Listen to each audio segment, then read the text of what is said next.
Well, hi there. I'm Sarah Barker, and this podcast is really just me reading my posts. And every once in a while, I might do a little commentary, but usually it's just me reading my posts. For those of you who are more inclined towards listening to content, welcome to my Substack, Resisting the Drift, the Eightfold Path in a Modern World. Buddhism in the West has drifted. Meditation has become a commodity, mindfulness a marketing term, and the Dhamma a buffet where people pick and choose what suits their preferences while discarding the rest. The Eightfold Path, the actual structure of practice, has been chopped up, diluted, and reshaped to fit modern convenience. But the path is already complete. The Buddha didn't leave gaps for us to fill with self-improvement strategies, therapy speak, or productivity hacks. He laid out a system: sila, ethics, samadhi, concentration, panya, wisdom, designed to cut through delusion and end suffering. It doesn't need updating. It needs practicing. In a paper by Payne in 2019, they categorize Western Buddhism into three economic institutional forms: church, self-help, and denatured Buddhism, highlighting how institutional contexts shape Buddhist practices in the West. While I acknowledge this useful typology, my perspective aligns with authentic Buddhist practice, as defined by fidelity to the original teachings in the Pali Canon, rather than primarily institutional or economic considerations. This is why I'm launching Resisting the Drift, what this space is about. I've spent over 20 years practicing meditation, not to be more efficient, not for self-care, but as a radical reconfiguration of the mind, my mind. I'm also working on a PhD in media psychology, recruiting right now for my dissertation. I'm also an embodiment coach. So my work intersects with how people engage with technology, modern culture, and the body. This Substack will explore 1.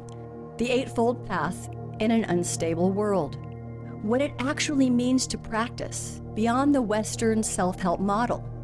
And I really do mean it when I say that I bow deeply to my Western Dharma siblings, colleagues, who brought mindfulness to the mainstream, even if in forms that lead towards self-optimization over liberation. As a secular practitioner, I hold a beginner's mind toward karma, not as mystical fate, but as the recycling of cause and effect. The Buddha was no life coach. He was a psychologist, diagnosing the human condition and prescribing a path to freedom. True practice isn't stress relief or peak performance. It's seeing reality clearly, disentangling from craving, and recognizing that what we put into the world returns, whether now or later. The Eightfold Path is not self-help. It is a radical reorientation of being and engagement with reality, the psychology of belief and perception, how media, tech, and culture shape the way we think, and how meditation dismantles that conditioning. The modern world is engineered for distraction, attachment, and delusion, reinforcing narratives that keep us trapped in craving, tanha, and false identification with self, atta.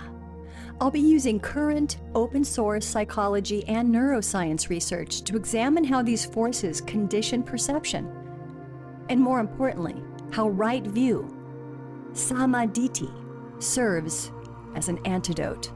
3. Embodied Dhamma. Meditation is not just about the mind. It's about transforming how we move through the world. As a certified embodiment coach and Vipassana practitioner of more than 20 years, I've learned that Dhamma is not just something you think about. It's something you live in and through the body. practice is the cornerstone in Buddhism.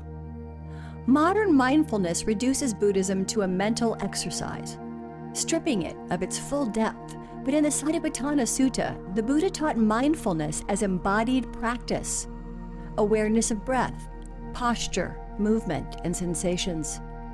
True insight comes not from detached observation, but from direct physical engagement with impermanence. Buddhism is not about calming the mind for comfort. It's about transforming how we move through the world. Why resisting the drift? Because the pull of modernity is strong. It's easier to soften the teachings than to live them. It's easier to turn meditation into therapy than to use it to uproot attachment. It's easier to drift than to remain steady. And if you're following along in the read, you'll notice links in the footnotes to the paper that I cited here, as well as to some of the terms that you heard. And I want to remind that I am a Western lay Buddhist. I am not a scholar.